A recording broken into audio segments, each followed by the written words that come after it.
6월 넷째 주 구역공과 하나님이 기뻐하시는 뜻으로 라는 제목으로 함께 말씀을 나누도록 하겠습니다. 우리 그리스도인은 자기의 몸을 하나님이 기뻐하시는 거룩한 산 제물로 드려야 하는 존재입니다.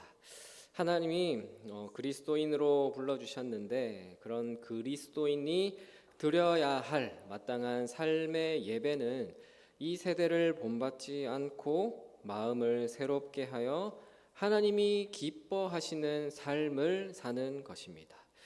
이처럼 공동체 속에서 서로 은사를 나누면서 함께 한 몸을 이룰 때 성도는 모든 삶의 자리에서 참된 예배자로 설 수 있다라는 것입니다. 자, 그럼 이 내용에 관해서 질문과 함께 살펴보도록 하겠습니다. 자, 1번입니다. 그리스도인은 자기 몸을 하나님이 기뻐하시는 거룩한 산 제물로 드리는 예배자입니다. 1번을 보시면 그리스도인은 어떻게 삶의 예배를 드릴 수 있습니까? 1절 말씀 우리 함께 읽어보겠습니다. 그러므로 형제들아 내가 하나님의 모든 자비하심으로 너희를 권하노니 너희 몸을 하나님이 기뻐하시는 거룩한 산 제물로 드리라. 이는 너희가 드릴 영적 예배니라. 아멘. 자, 1번에서 그리스도인은 어떻게 삶의 예배를 드릴 수 있냐라는 물음에 우리 몸을 하나님이 기뻐하시는 거룩한 제물로, 산 제물로 드림으로 우리가 삶의 예배를 드릴 수 있습니다. 자기의 몸을 하나님이 기뻐하시는 거룩한 산 제물로 드림으로 예배를 드릴 수 있습니다. 자, 고대 사회, 그러니까 이 당시의 사회에서 제사라는 건요 보편적인 그냥 문화이자 그냥 일상이었습니다. 유대인이든 이방인이든 성전에서든 그들의 이방의 신전에서든 그렇게 종교적인 제사는 삶의 일부였습니다. 하지만 예수님을 믿고 그리스도인이 된 사람들은 더 이상은 이제는 이방 신전에서 우상에게 제사하는 것도 또 예루살렘 성전에서 제사할 수도 없었습니다. 그래서 바울은 이전까지 짐승의 피를 가지고 드리는 제사가 아니라 너희 몸을 거룩한 산 제물로 드리는 새로운 제사를 선포를 하는 겁니다. 자, 산 제물 할 때 여기서 산은 living, 그러니까 살아있는이라는 뜻이에요. 이 살아있는과 제물이라는 말은 같이 쓸 수 없는 모순되는 말입니다. 왜냐하면 희생 제물은 그 드리는 과정에서 일단 그 짐승을 잡아야 됐으니까요. 죽여야 되잖아요. 그래서 그 짐승의 피를 흘려서 드리는 제사. 그래서 제물과 살아있는이라는 말은 같이 쓸 수 없었지만 너희 몸을 거룩한 산 제물로 드리라라는 말은 이제는 예수님을 믿고 성령으로 거듭난 새롭게 태어난 그 상태로 너희 몸을 하나님께 드려라라는 말입니다.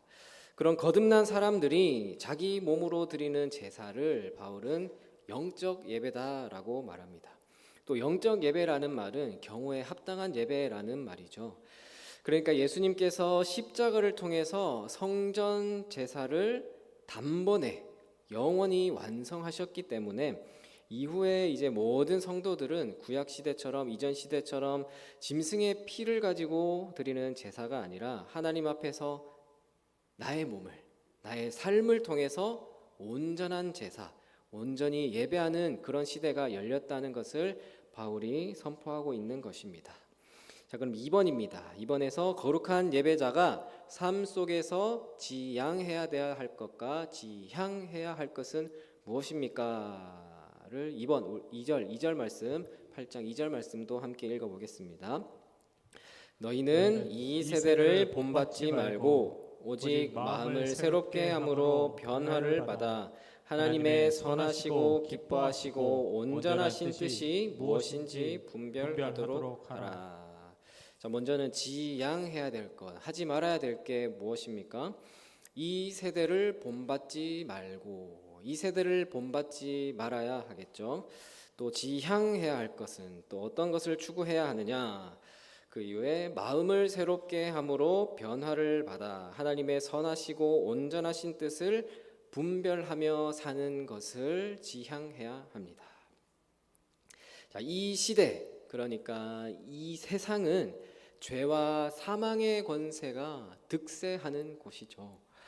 아담의 타락 이후로 인간들은 지금까지도 자기들만의 왕국을 세우기를 원하고 있고, 하나님이 다스리는 나라, 하나님의 왕국을, 하나님이 통치하시는 그 나라를 거부하고 있습니다. 그래서 바울은 하나님을 왕으로 모시지 않고 자기 뜻대로 살아가는 세상을 이 세대라고 말하면서 이 세대를 본받지 말라라는 말씀을 합니다. 또 여기서 본받지 말라라는 것은 동화되지 말라, 순응하지 말고 또 그 세대에 융화되지 말라라는 의미입니다. 바울은 세상의 죄와 죽음의 문화를 거부하되 이제 새롭게 변화를 받아서 하나님의 온전하신 뜻을 분별하고 실천하는 그런 자들이 되어라라고 선포를 합니다. 자, 이런 사람의 삶은, 그런 변화된 삶을 살아가는 사람의 삶은 어떤 삶이냐면 세계관을 바꾸는 삶이에요. 세계관. 이전에 세속적인 가치관이 세상의 그 가치관을 따르며 그 세상의 가치관이 나의 삶을 주도했다면, 이제는 하나님을 왕으로 모시고 하나님의 말씀의 통치를 받는 그런 세계관을 가지고 삶을 살아야 된다. 그런 삶을 살아라라는 것이죠. 쉽게 말하면 이 세계관이라는 게 안경이에요. 안경. 저는 눈이 좋진 않지만 안경 안 쓰려고 아직까지 버티고 있어요. 자, 안경 다 많이 쓰고 계시죠? 색 안경을 끼고 선글라스를 끼고 보면은 빨간 안경을 끼면 온 세상이 빨갛게 보이는 것처럼 이제는 새로운 하나님의 안경을 끼고 하나님의 시선으로 그런 관점을 가지고 세상을 살아야 한다라는 것입니다. 자, 그런 삶은 오직 성령의 임재를 체험하지 않으면 불가능한 거예요. 오직 성령의 임재를 체험하야만 그런 삶을 살아갈 수 있습니다. 하나님의 선한 뜻을 분별하며 사는 삶이란 예수님을 믿고 변화를 받아서 성령의 임재를 경험하면서 날마다 말씀의 통치를 받는, 날마다 말씀을 따르는 그런 삶을 의미하는 것입니다. 그것이 바로 삶으로 드리는 예배, 삶의 예배, 참된 예배자의 모습입니다. 자, 그러면 나눔 1번입니다. 우리 함께 읽어보겠습니다. 일상 속에서 세상의 요구를 거부하며 하나님의 뜻대로 사는 것이 우리가 마땅히 드려야 하는 예배입니다. 오늘날 우리가 본받지 말아야 할 시대 풍조와 따라야 할 하나님의 뜻은 각각 무엇이며 이 둘을 분별하는 기준과 방법에 대해 이야기해 봅시다. 위에서 바로 2번도 보겠습니다. 2번을 보시면 교회는 다양한 은사를 가진 사람들이 예수님 안에서 한 몸이 된 영적 유기체입니다. 교회의 구성원이 서로 가져야 할 태도는 무엇입니까? 우리 3절 말씀 함께 또 읽어보겠습니다. 내게 주신 은혜로 말미암아 너희 각 사람에게 말하노니 마땅히 생각할 그 이상의 생각을 품지 말고 오직 하나님께서 각 사람에게 나누어 주신 믿음의 분량대로 지혜롭게 생각하라. 교회 구성원이 서로 가져야 할 태도, 어떤 태도를 가져야 되냐? 마땅히 생각할 그 이상의 생각을 품지 말고 오직 하나님께서 각 사람에게 나누어 주신 믿음의 분량대로 지혜롭게 생각하라라고 하죠. 자, 어떤 태도를 가져야 하냐면 마땅히 생각할 그 이상의 생각을 품지 않고 하나님께서 각 사람에게 나누어 주신 믿음의 분량대로 지혜롭게 생각해라라고 말씀합니다. 믿음의 분량대로 지혜롭게 생각해야 합니다. 자, 3절에서 8절의 핵심 주제가 이 3절의 말씀에 담겨 있습니다. 마땅히 생각할 그 이상의 생각을 품지 말라라는 말은요, 나의 수준에 맞게, 나의 상황에 맞게, 나의 형편에 맞게, 나의 분수에 맞게 생각하라라는 거예요. 왜냐하면 4절에 나오거든요. 한 몸에 많은 지체가 있지만 다 같은 일을 하는 게 아니다. 서로 다른 지체들이 한 몸을 이루어 가야 하는데 한 부분이 다 할 수 있는 게 아니다. 그러니까 내가 다 할 수 있는 게 아니다라는 것입니다. 또 이후에 4절에서 8절에서는 그리스도 안에서 한 몸이 된 교회 공동체가 어떻게 다양한 은사들을 여러 가지 받은 그 은사들을 질서 있고 통일성 있게 한 몸을 이루어가면서 사용할 것인지를 가르치고 있습니다. 즉 교회 공동체에서 각자가 겸손하게 자기를 성찰하지 않는다면 공동체는 바른 방향으로 성장해 갈 수 없다는 것입니다. 자, 이때 건강한 자기 평가를 할 때 반드시 기준이 있어야 되는데 그 기준이 뭐냐? 어떤 기준을 가지고 서로가 세워나가고 또 성장해 나가야 되냐면 믿음이라는 겁니다. 믿음의 분량대로 지혜롭게 생각하라라고 하죠. 여기서 믿음의 분량대로라는 말은 믿음으로 자신을 성찰하되 공동체 속에서 지체들과 서로가 상호 조화를 이룰 수 있어야 한다라는 겁니다. 믿음의 분량대로 각자의 분량대로 서로 조화를 이루어가면서 그렇게 세워 나가야 된다라는 겁니다. 자, 그러면 또 2번입니다. 교회 공동체의 특징은 무엇입니까? 교회 공동체에 어떤 특징이 있느냐? 4절, 5절 말씀 또 함께 읽어보겠습니다. 우리가 한 몸에 많은 지체를 가졌으나 모든 지체가 같은 기능을 가진 것이 아니니 이와 같이 우리 많은 사람이 그리스도 안에서 한 몸이 되어 서로 지체가 되었느니라. 자, 교회 공동체의 특징이 무엇이냐? 많은 지체를 가졌고 또 많은 사람이 그리스도 안에서 한 몸이 되어서 서로 지체가 되어가는 것이 특징입니다. 많은 지체를 가졌는데 그 많은 사람이 그리스도 안에서 한 몸이 되어서 서로 지체가 되어가는 교회 공동체의 특징이 있습니다. 자, 이 말은 또 무슨 말이냐? 교회는 그리스도 안에서 한 몸이기 때문에 통일성을 가져야 하기는 합니다. 통일성을 가져야 하지만 각 지체마다 은사가 다 다르기 때문에 또 다양하다는 것이죠. 한 몸이지만 그 은사는 다르기 때문에 다양합니다. 문제는 그 다양성을 어떻게 융화가 되어서 또 공동체 안에서 그 다양한 은사들을 조화시킬 수 있냐라는 것이죠. 그래서 교회 공동체는 한 몸이 되어라고 하는 것처럼 한 몸이라는 의식을 가져야 합니다. 몸의 각 지체의 존재 목적이 다 다르잖아요. 눈, 코, 입이 다 다르고 그 기능과 역할이 다른 것처럼 몸을 건강하게 세우는 데 있는 것처럼 교회의 다양한 성도들의 은사는 공동체를 하나로 세우는데 이바지해야 한다라는 것입니다. 3번 또 이어서 3번입니다.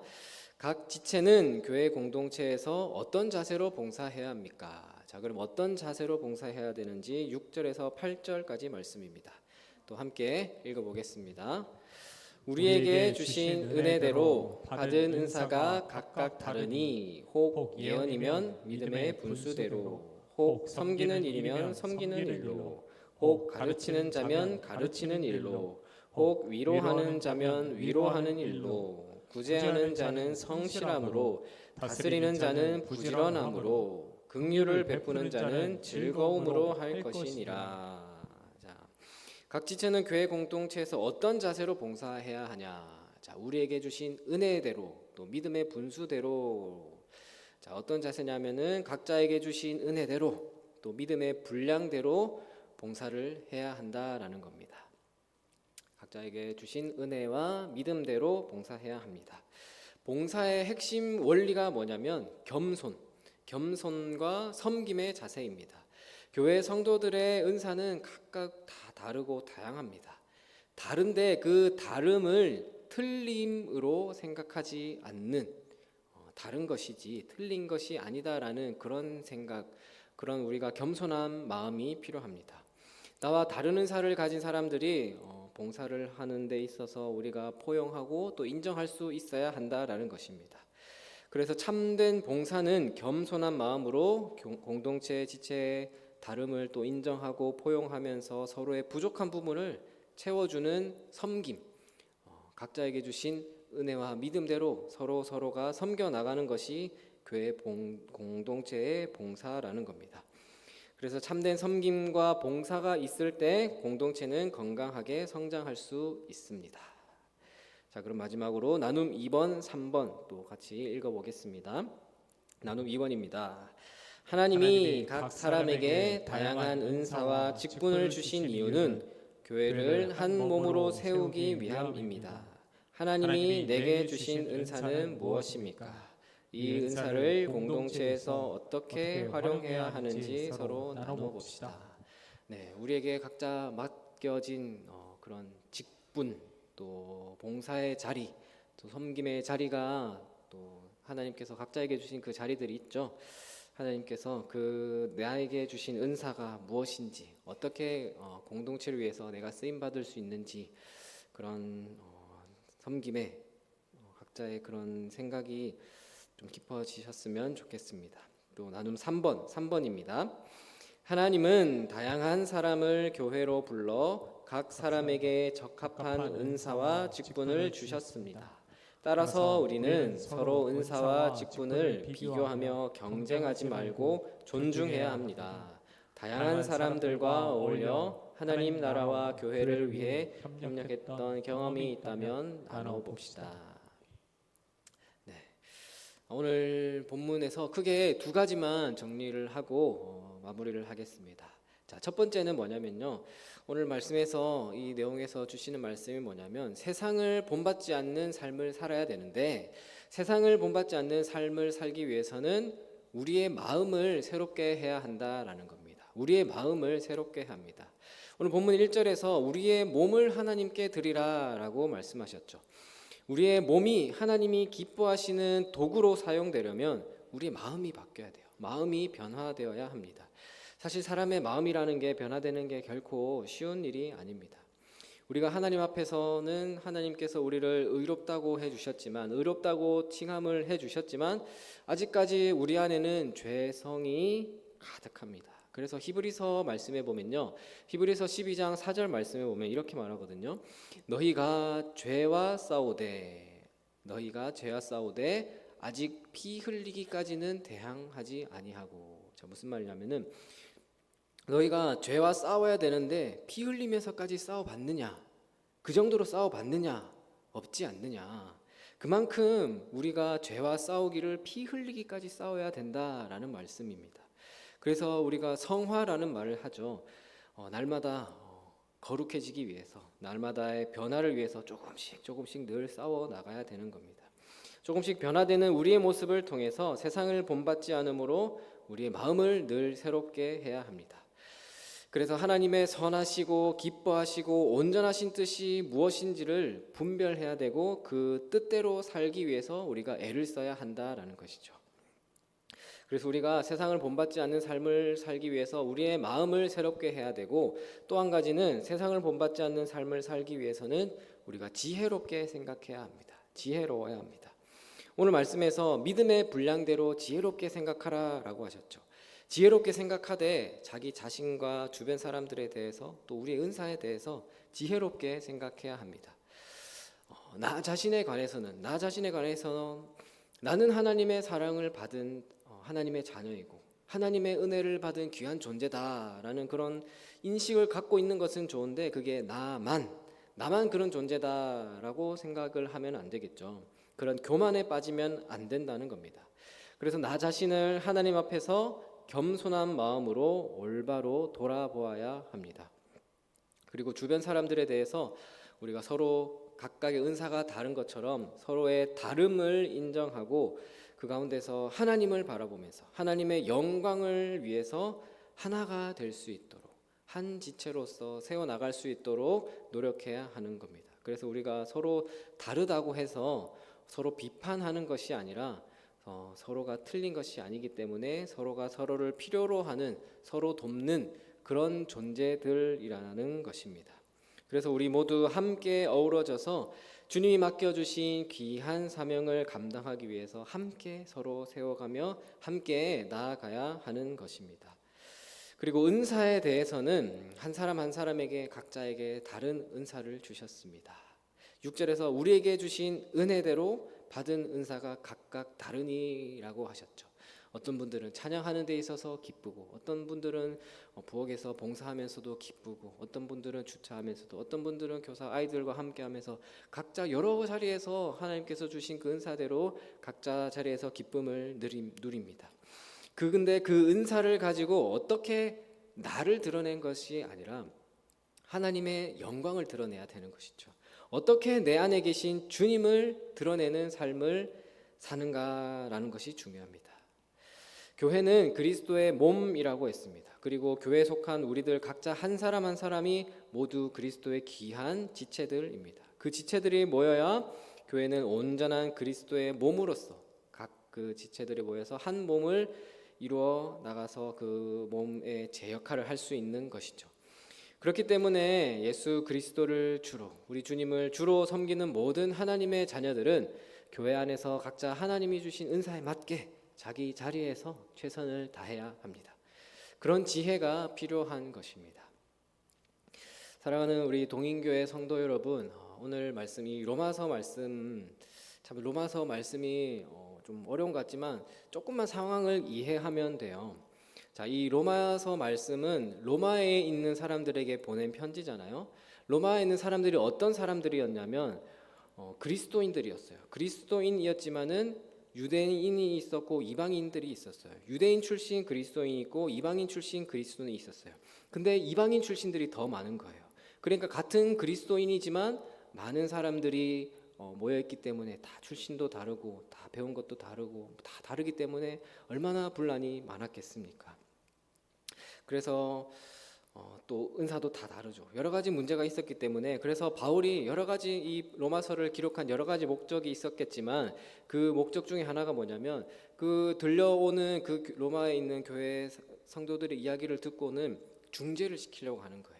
그 사람들을 좀 화해시키고 싶고 또 한 지체로 세워나가고 싶기 때문에 중재를 시키려고 편지를 쓴 겁니다.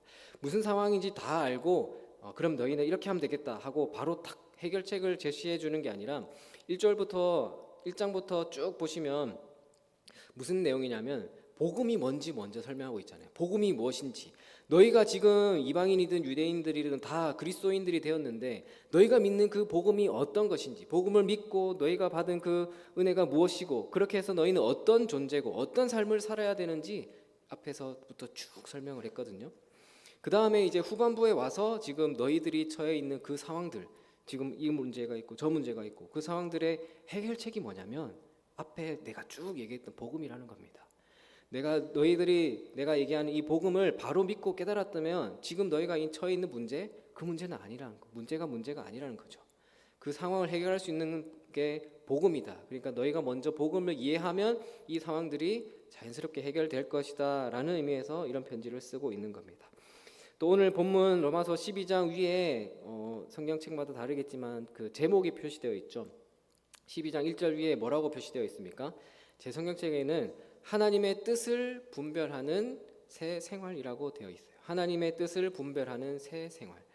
그러니까 너희는 이제는 복음을 듣고 받아들이고 믿어서 그리스도인이 되었으니까 이제는 먼저는 예배자로서 참된 삶을 살아야 되고 교회의 공동체를 이루어서 서로가 서로를 섬기는 삶, 서로가 섬겨야 되고 세상을 본받지 말고 하나님의 뜻을 분별하는 새로운 삶을 살아라라는 것이죠.